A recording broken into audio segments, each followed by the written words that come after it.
இந்த உலகத்தை சுத்தி எல்லாமே ஒரு காமனான திங்ஸ் மட்டும் தான் இருக்கு. அதை தான் நம்ம கண்கள் வழியா எவ்ரிடே நம்ம பார்த்துட்டு இருக்கோம். இதுவே ஒரு மைக்ரோஸ்கோப்பை வச்சு பார்த்தா எப்படி இருக்கும், அந்த விஷயத்தை தான் இந்த வீடியோல நம்ம பார்க்க போறோம். அதனால உங்க கண்களால இதை பார்க்கும்போது நம்ப முடியாதான், ஆனா நீங்க நம்பி தான் ஆகணும். அதனால இந்த வீடியோக்குள்ள போறதுக்கு முன்னாடி இந்த வீடியோக்கு ஒரு லைக் பண்ணிட்டு அது கூடவே சப்ஸ்கிரைபும் பண்ணிட்டு பாருங்க. நம்பர் 1, இதுக்கு பேர் தான் பால் பென். நம்ம வாழ்க்கையில ஒரு முறையாச்சும் இதை யூஸ் பண்ணிருப்போம். ஆனா எல்லாரோட தாட்டும் என்னவா இருக்குன்னா, இந்த பால் ஆக்சுவலா எப்படி ஒர்க் ஆகுன்றது மட்டும் தான். இதை மைக்ரோஸ்கோப்ல வச்சு அந்த நிப்பை ஜூம் பண்ணும்போது பாத்தீங்கன்னா இந்த பெண்ணுக்கு நிப்பில் பாத்தீங்கன்னா சின்னதா ஒரு பந்து இருக்கும். அந்த பந்து தான் பாத்தீங்கன்னா நம்ம ரைட்டிங் பண்ண அந்த பால் ரொட்டேட் ஆகி அந்த இங்குமே வெளியேறும். இது நம்ம பார்க்கும்போது ஆக்சுவலா நார்மலா தான் இருக்கும். ஆனா மைக்ரோஸ்கோப்ல வச்சு பார்க்கும்போது ரொம்பவே சூப்பராகவே இருக்கும். இதுல ஒண்ணு நான் சொல்ல மறந்துட்டேன். அது என்னன்னா, இதனாலதான் இதோட பேரு பால் பென் வந்துச்சு. இப்போ எல்லாரும் உங்களுக்கு புரிஞ்சிருக்குன்னு நினைக்கிறேன். இந்த சின்ன பால் அதோட நிப்பில் பாத்தீங்கன்னா பர்ஃபெக்டா பொருத்தி இருப்பாங்க. அதனாலதான் நம்ம எழுதும்போது ரொம்பவே ஸ்மூத்தா இருக்குது. நம்பர் 2, அடுத்ததான் நம்ம பார்க்க போறது பாத்தீங்கன்னா, நம்ம தினமுமே நம்ம வாழ்க்கையில நம்ம மொபைல் போன் யூஸ் பண்ணிட்டு இருக்கோம். நம்ம மொபைல் பார்க்கும்போது எப்படி அந்த இமேஜஸ் எல்லாமே நம்ம கலர்ஃபுல்லா வருதுன்னு எல்லாரும் யோசிச்சு பார்த்திருக்கீங்களா? ஒரு மொபைல் எடுத்து அது மைக்ரோஸ்கோப்ல வச்சு பார்க்கும்போது பாத்தீங்கன்னா சின்னதா ஒரு பிக்சல் இருக்கும். அந்த பிக்சல் தான் நம்ம கண்களுக்கு கலர்ஃபுல்லா தெரியுது. இந்த பிக்சல்ல ஒரு 3 கலர் பொருத்திருப்பாங்க. அதுதான் ரெட், ப்ளூ, கிரீன். இந்த 3 கலர் சேர்ந்து காம்பினேஷனா தான் இந்த சின்ன பிக்சல்ஸ். இந்த சின்ன பிக்சல்ஸ் தான் நம்ம மொபைல் போன்ல சேர்த்து வைக்கும் போது நம்மளோட கலர்ஃபுல்லா தெரியுது. இப்போ உங்களுக்கு எல்லாத்துக்குமே தெரிஞ்சிருக்கும். இதனால தான் உங்க டிவில இருந்து சரி, நம்மளோட மொபைல் போன்ல இருந்து சரி, எல்லாமே ஸ்மூத்தா ஒரு கலர்ஃபுல்லா தெரியும். ஆனா நம்ம கண்கள்ல பார்க்கும்போது இது ஒரு நார்மலான ஒரு விஷயமா தான் தெரியும். அடுத்ததா பார்க்க போறது நம்பர் 3. நம்ம ஒரு முறையாச்சும் இந்த வால்க்ரோ செப்பலை வாங்கி நம்ம யூஸ் பண்ணிருப்போம். ஆனா அந்த வால்க்ரோ செப்பல் எப்படி யூஸ் ஆகுது உங்களுக்கு தெரிஞ்சிருக்குமா?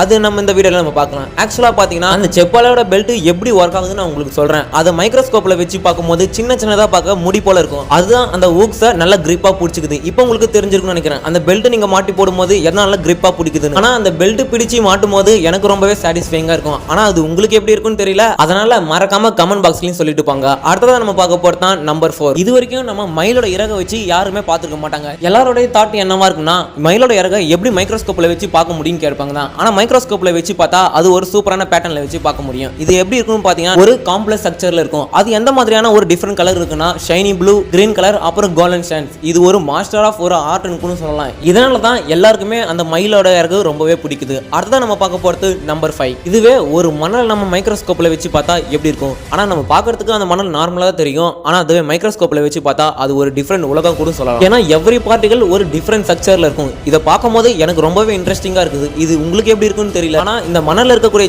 சின்ன ஸ்மால் ஸ்டோன்ஸ் பாத்தீங்கன்னா ரொம்பவே திக்கா இருக்கும். ஆனா இதை பார்க்க ரொம்பவே சூப்பரா தான் இருக்குன்னு நான் சொல்லுவேன். இதை பத்தி என்ன நினைக்கிறீங்கன்னு மறக்காம கமெண்ட்ல சொல்லிட்டு போங்க. நெக்ஸ்டா நம்பர் 6. இதுவே நம்ம விரல்கள் இருக்கக்கூடிய நம்ம கை ரகையை பார்த்தா எப்படி இருக்கும். நம்ம நார்மலா நம்மளோட விரல்களை பார்க்கும்போது சின்ன வரிகள் இருக்கும். இதுவே நம்ம மைக்ரோஸ்கோப்ல வச்சு பார்த்தா எப்படி இருக்கும். அதோட டிஃபரெண்ட் பேட்டர்னாவே இருக்கும். இந்த வரிகளை மைக்ரோஸ்கோப்பை வச்சு நல்லா டீப்பா ஜூம் பண்ணாதான் அதுல சின்ன ஒரு பள்ளம் இருக்கும். அது வழியா தான் நம்மளுக்கு வியர்வையும் சுரக்குது. இப்போ உங்களுக்கு எல்லாத்துக்குமே தெரிஞ்சிருக்கும் நம்மளுக்கு எப்படி வியர்வை வருதுன்னு. நெக்ஸ்டா பார்க்க போறது நம்பர் 7. நம்ம டெய்லி லைஃப்ல போடக்கூடிய கிளாத்ஸ் அதை பத்தி தான் பார்க்க போறோம். நம்ம கிளாத்ஸ் பார்க்கும்போது நார்மலா தான் இருக்கும். இதுவே மைக்ரோஸ்கோப்ல வச்சு பார்க்கும்போது சின்ன நூல்கள் இருக்கும். அந்த நூல்கள் பாத்தீங்கன்னா நம்ம பின்னி வச்ச மாதிரி இருக்கும். அந்த கிளாத்தை சாதாரணமா பார்க்கும்போது சாதாரணமா இருக்கும். அதுவே மைக்ரோஸ்கோப்ல வச்சு பார்த்தா கொஞ்சம் ஸ்கேரியா தான் இருக்கும். இதுவே நம்ம போட்டிருக்கக்கூடிய டி-ஷர்ட்டை பாத்தீங்கன்னா ரொம்ப டிஃபரெண்டா இருக்கும். அதை நீங்களே பாருங்களேன், பார்க்கவே கன்றாவே இருக்கு. நெக்ஸ்டா பார்க்க போறது நம்பர் 8. இதுதான் பீ ஸ்டிங்கர். நம்ம எல்லாருமே ஒரு முறையாச்சும் நம்ம தேனை குடிச்சிருப்போம். ஆனா அந்த தேன் கொட்டும் போது அந்த முற்கள் நம்ம உடம்புக்குள்ள மாட்டிக்குது. அதுவே அது மைக்ரோஸ்கோப்ல வச்சு பார்த்தா எப்படி இருக்குன்னு நீங்களே பாருங்க. அதுக்குள்ள ஒரு சின்னதா பார்ஸ் ஃபில் பண்ணி வச்சிருக்கோம். அது மூலமா தான் நம்ம உடம்புக்குள்ள மாட்டிக்குது.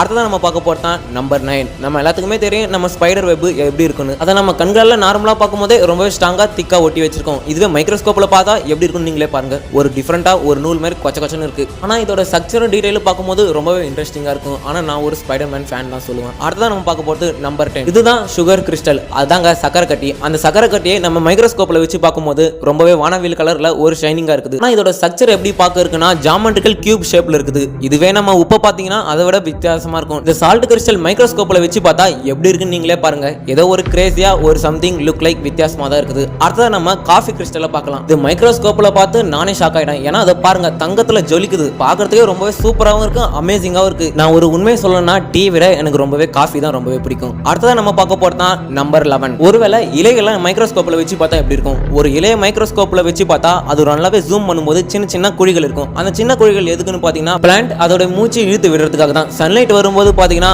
அதோட குழிகள் தான் அதுக்கு ரொம்பவே முக்கியமான பாயிண்டா இருக்குது. நெக்ஸ்டா பார்க்க போறது பாத்தீங்கன்னா நம்பர் 12. நம்ம சிவிங்கம் நம்ம ஒரு முறையாச்சும் எல்லாருமே சாப்பிட்டுருப்போம். அந்த சிவிங்கம்மை ஜூம் பண்ணி பார்த்தா எப்படி இருக்கும். இதுவே அந்த சிவிங்கம்மை மென்னு சாப்பிட்டு பிறகு அதை ஜூம் பண்ணி பார்த்தா எப்படி இருக்கும் நீங்களே பாருங்க. பார்க்கறதுக்கே அருவருப்பா இருக்கு. இதுவே டூத் பேஸ்ட் போல இருக்குது. அடுத்தது நம்ம பார்க்க போறது நம்பர் 13. இதுல நம்ம டூத் பேஸ்ட்டை பத்தி பார்க்கலாம். நம்ம டூத் பேஸ்ட்டை மைக்ரோஸ்கோப்ல வச்சு பார்க்கும்போது சின்ன கிரானுவல்ஸ் இருக்கும். அந்த கிரானுவல்ஸ் தான் பாத்தீங்கன்னா பாத்தீங்கன்னா நம்ம பல்லுல இருக்கக்கூடிய அழுக்கெல்லாம் க்ளீன் பண்ணி விடுது. இப்போ உங்களுக்கு எல்லாத்துக்குமே தெரிஞ்சிருக்கும் நம்மளோட பல்லு எப்படி சுத்தமாகுதுன்னு. நெக்ஸ்டா நம்பர் 14, நம்ம எல்லாருமே பேப்பர் யூஸ் பண்ணிருப்போம். அந்த பேப்பரை ஜூம் பண்ணி பார்த்தா எப்படி இருக்கும்? அதுக்கு முன்னாடி இந்த பேப்பர் எப்படி உருவாக்கி இருப்பாங்கன்னா ஒரு ஸ்மால் ஃபைபர்ஸை கொண்டு தான் இந்த பேப்பரை உருவாக்கி இருப்பாங்க. இந்த ஸ்மால் ஃபைபர்ஸ் தான் அந்த பேப்பரை ஸ்ட்ராங்கா வச்சுக்க முடியும். அந்த பேப்பரும் பாத்தீங்கன்னா இது மூலமா ரீசைக்கிளும் பண்ணிக்கலாம். நெக்ஸ்டா பார்க்க போறது தான் நம்பர் 15. இதுக்கு பேர் தான் ஸ்ட்ரான் ஸ்டிக்ஸ் ஹேண்ட்னு சொல்லுவாங்க. நம்ம கைகளில் எதனா முள்ளு குத்திச்சுன்னா அதை மைக்ரோஸ்கோப்ல வச்சு பார்த்தா எப்படி இருக்கும் நீங்களே பாருங்க. அது ஏதோ விசித்திரமா சின்னதா ஏதோ ஒரு அசிங்கமா இருக்குன்னு சொல்லுவாங்க. ஆனா அந்த தோல்ல மாட்டிட்டு இருக்க முள்ளு எடுக்கும் போது நமக்கு ரொம்பவே வலிக்கும். இந்த மைக்ரோஸ்கோப்ல பார்க்கும்போது தான் ஏதோ வித்தியாசமா ஸ்ட்ரேஞ்சா இருக்குது. அடுத்ததா நம்ம பார்க்க போறது தான் நம்பர் 16. இதுல குக்கிங் ஆயில வச்சு நம்ம மைக்ரோஸ்கோப்ல பார்க்கலாம். ஒருவேளை மைக்ரோஸ்கோப்ல பாத்தீங்கன்னா அது ஒரு டிரான்ஸ்பரண்டான ஒரு லிக்விடா இருக்கும். சின்ன சின்ன டிராப்லெட்ஸ் பார்க்க ரொம்பவே கலர்ஃபுல்லா இருக்கு. இதை பார்க்கும்போது ஏதோ ஒரு வேற யூனிவர்ஸ்ல இருக்கிறது போல தான் இருக்குது. எனக்கு தெரிஞ்ச வரைக்கும் எனக்கு அப்படிதான் இருக்கு. நெக்ஸ்டா பார்க்க போறது தான் நம்பர் 17. இது உங்களால கொஞ்சமாச்சு கெஸ் பண்ண முடியுமா என்னன்னு? சரி நானே சொல்றேன். ஆனா இதை பார்த்து நானே கொஞ்சம் ஷாக் ஆயிட்டேன் தான் சொல்லுவேன். ஏன்னா நம்ம தினமும் பாத்தீங்கன்னா பல்லு வளக்கூடிய ஒரு பிரஷ் தான். அந்த பிரஷ் தான் பாத்தீங்கன்னா இந்த மாதிரி இருக்குது. நம்ம சேம் பேஸ்ட் வச்சு பிரஷ்ல விளக்குறதுனால தான் இந்த மாதிரி நம்ம பிரஷ் இருக்குது. இதை பார்க்க நார்மலா நம்ம கண்களுக்கு தெரியாது. ஆனா நம்ம மைக்ரோஸ்கோப்ல ஜூம் பண்ணி பார்த்தா இப்படிதான் இருக்கும். நம்ம ஒரு பிரஷை வச்சு விளக்குறதுக்கு முன்னாடி அந்த பிரஷ் பார்க்க நார்மலா தான் இருக்கும். ஏன் நம்ம மைக்ரோஸ்கோப்ல வச்சு பார்த்தா கூட அது ஸ்மூத்தா தான் இருக்கும். நம்ம விளக்கி முடிச்ச பிறகு தான் பாத்தீங்கன்னா இந்த மாதிரி ஒரு மாதிரி கன்றாவியா இருக்கும். நெக்ஸ்டா பார்க்க போறது தான் நம்பர் 18. ஒருவேளை நம்மளோட பிளட் பார்த்தா எப்படி இருக்கும்? நம்ம மைக்ரோஸ்கோப்ல 400x ஜூம்ல பார்த்தா எப்படி இருக்கும் நீங்களே பாருங்க. இந்த ரெட் பிளட் செல்ஸ் தான் பார்க்க ஒரு ஸ்மால் டிஸ்க்ல இருக்கும். இது ஃப்ளோட் ஆகும்போது ஒரு பிளாஸ்மாவா மாறிடும். இதுக்குள்ளார தான் அந்த ஒயிட் பிளட் செல்ஸ்னு இருக்கு. அது எதுக்கு இருக்குன்னு பாத்தீங்கன்னா நம்ம உடம்புக்குள்ள எதனா ஒரு பாக்டீரியா வந்துருச்சுன்னா அதுதான் ஃபைட் பண்ணி நம்மளுக்கு விரட்டி விடும். இப்போ உங்களுக்கு புரிஞ்சிருக்கும்னு நினைக்கிறேன். நம்ம டிசீஸ்லாம் நம்ம டாக்டர் கிட்ட போகவே தேவையில்ல. ஆட்டோமேட்டிக்காக சின்ன சின்ன வைரஸ் வந்தா இந்த ஒயிட் பிளட் செல்ஸ் ஈஸியாகவே கிளியர் பண்ணிடும். நெக்ஸ்டா பார்க்க போறது தான் நம்மளுடைய நாக்கு, அதான் டங். அந்த நம்ம நாக்கை நம்ம மைக்ரோஸ்கோப்ல வச்சு பார்க்கும்போது ரொம்ப ரொம்ப டிஃப்ரெண்டா இருக்கும். இது சில பேர் பார்க்கும்போது ரொம்ப ஸ்கேரியா தான் பார்ப்பாங்க. இந்த நாக்கு தான் நம்மளோட டேஸ்ட்டை எப்படி இருக்குன்னு நம்ம கரெக்டாக சொல்லுது. ஆனா நம்ம ஹியூமனோட நாக்கு கூட ஏத்துக்கலாம். ஆனா இந்த டைகரோட நாக்கு மட்டும் ஏத்துக்க முடியாது. ஏன்னா பார்க்கறதுக்கு ரொம்பவே கடினமா இருக்கும். இதை பாருங்க, இந்த மைக்ரோஸ்கோப்ல வச்சு பார்க்கும்போது ஃபுல்லாவே முறுக்கல் போல இருக்குது. இதனால தான் பாத்தீங்கன்னா ஒரே வேட்டையில அது முடிச்சிடுது. புலிகளுக்கு மட்டும் இருக்குன்னு நினைக்காதீங்க, பூனைகளுக்கும் அந்த மாதிரி தான் நாக்குகள் இருக்கும். அதனால பூனைகளுக்கும் குறைச்சி மதிப்பிடாதீங்க. அதனால தான் எந்த ஒரு விலங்கு கிட்டவுமே அதோட நாக்கை வச்சு நக்கக்கூடாதுன்னு சொல்றாங்க. இப்போ உங்களுக்கு புரிஞ்சிருக்கும்னு நினைக்கிறேன். அடுத்தது நம்ம பார்க்க போறது தான் நம்பர் 20. இதுல நம்ம ஷேவிங் பிளேடை பத்தி தான் பார்க்க போகுது. ஏன்னா மென்ஸ் எல்லாருமே பாத்தீங்கன்னா தாடி வளர்ந்த பிறகு ஷேவிங் பிளேடை வச்சு தான் ஷேவிங் பண்ணிட்டு இருப்பாங்க. ஆனா அந்த பிளேடை ஜூம் பண்ணி பார்த்தா எப்படி இருக்கும்னு நீங்களே பாருங்க. அந்த பிளேடை ஜூம் பண்ணி பார்க்கும்போது சின்ன சின்ன ரொம்பவே ரஃபா இருக்கும், ஷார்ப்பாகவும் இருக்கும். ஆனால் ஷேவிங் பண்ண பிறகு பாருங்க அதோட ஷார்ப்னஸ் சுத்தமாக குறைஞ்சி போயிடும். எக்ஸாம்பிளுக்கு ஷேவிங் பண்ணப்பட்ட இந்த பிளேடை மைக்ரோஸ்கோப்பில் வச்சு பார்த்தா எப்படி இருக்கும் நீங்களே பாருங்க. லைன் பை லைனாக நீங்களே பாருங்க கொஞ்சம் கொஞ்சமாக வளைஞ்சிருக்குது. அதை நீங்கள் உங்கள் கண்களால் நல்லாவே பார்க்க முடியும். இப்போ உங்களுக்கு புரிஞ்சிருக்குன்னு நினைக்கிறேன் அதோட ஷார்ப்னஸ் எப்படி குறையுதுன்னு. நெக்ஸ்டா நம்பர் 21. இதில் என்ன பார்க்க போறோம்னா ஹியூமனோட ஹேர் தான். நம்மளோட முறிகள் நம்ம எல்லாருமே தலைவாருவோம். அந்த முறிகளை நம்ம மைக்ரோஸ்கோப்பில் வச்சு பார்த்தா எப்படி இருக்கு நீங்களே பாருங்க. ஏதோ ஒரு பள்ளத்துல இருந்து ஏதோ வேர் வந்த போல தான் இருக்கும். இதை பார்க்கும்போது ரொம்ப வித்தியாசமாக தான் இருக்குல்ல. இந்த ஹேர் தான் நம்ம தலையை ரொம்பவே பத்திரமா பாதுகாக்குது. அதை மட்டும் மறந்துடாதீங்க. அது கூடவே இந்த வீடியோவும் நானும் முடிச்சுக்கிறேன். இந்த வீடியோ உங்களுக்கு பிடிச்சிருக்குமான்னு தெரியல, பிடிக்கலனாலும் தெரியல. இந்த வீடியோ உங்களுக்கு பிடிச்சிருந்தா மறக்காம ரெட் ஆட்டை போடுங்க, பிடிக்கலாம் பிளாக் ஆட்டை போட்டு விடுங்க. இந்த வீடியோ முடிச்சுக்கிறேன். அதனால பாய் பாய்.